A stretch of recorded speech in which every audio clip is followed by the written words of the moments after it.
Hello， 大家好。之前同大家分享過 HKTV Mall 嘅購物攻略啦。今集嘅主題係深圳山姆高 CP 值必買清單。平時香港人北上買嘢，通常都喺大街買餸車仔，空間真係非常有限。仲要山姆啲嘢下下咁大件，如果中伏就大件事啦。所以大家不妨訂閱呢個 channel， 陪我一齊精挑細選，睇有咩真正抵買唔中伏嘅嘢啦。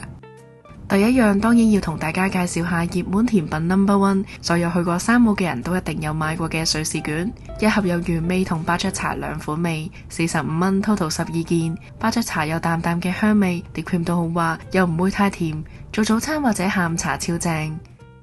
第二樣芋泥鹹蛋黃肉鬆小貝，又係北上必買嘅熱門甜品之一。外層鋪滿肉鬆，切開入邊有厚厚嘅芋泥同埋鹹蛋黃 cream， 鹹鹹甜甜咁，口感好豐富。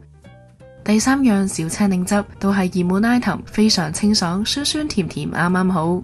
跟住落嚟睇下幾款懶人必備嘅熟食啦，重中之重有呢盒藤椒烤鱸魚，79.9一大盒，跟埋一堆配料，有餡嘅魚蛋啦、凍豆腐、海帶結，仲有寬粉同湯包，返去加熱下就食得啦。怕麻辣嘅朋友都唔使驚，大家可以控制份量，睇下落幾多辣椒同埋藤椒。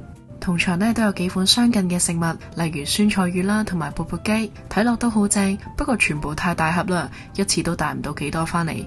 今次仲買咗新出嘅筍燒鮮肥腸，69.9有4份獨立包裝，每份都有肥腸啦、竹筍同埋紅燒醬料包。肥腸洗得好乾淨，冇異味，滾幾分鐘就食得啦，非常方便。加埋自己中意嘅配料，喺屋企都食到出邊嘅味道。仲有呢幾樣呢，我每次都會回購嘅，包括台式鹽酥雞，47.9成2 kg 啊，直接拎去氣炸啦，炸出嚟外脆內軟，宵夜煲劇食啱晒啦。而呢份雞胸肉呢，69.9有10份獨立包裝，有時想食啲肉啦，但又解唔切凍。呢盒雞胸肉呢已經係調好晒味噶啦，可以即食，勁方便啊！當然啦，可以再加熱煎香下佢，高蛋白質啦，啱晒 gym 友同埋想減脂嘅朋友仔啊！每日堅果99蚊一大箱，有30份嘅獨立包裝，可以隨身攜帶，真係超級方便。每包呢有8款嘅堅果同果乾，口感非常豐富，口痕嘅時候可以食翻包，好過食啲唔健康嘅零食啦。再嚟呢，仲有啲乾貨類啦，包括龍口粉絲同埋有機嘅竹笙，都係屋企常備嘅嘢啦，一大包勁抵啊！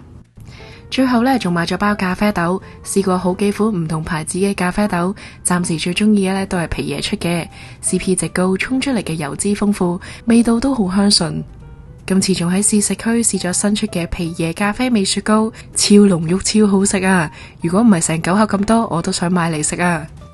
今次喺山姆總共買咗11件嘢，使咗727蚊人仔。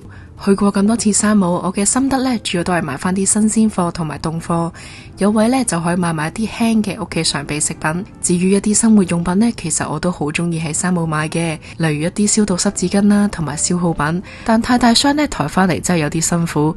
後尾發現呢，其實淘寶代購都可以喎。唔知大家又有冇興趣睇呢啲日用品分享呢？大家去山姆又有冇咩好推介呢？歡迎喺下邊留言一齊討論下。如果你都中意呢類型嘅購物分享，記得 like 呢條片同埋 subscribe 呢個 channel 啦。我哋下次再見啦，拜拜。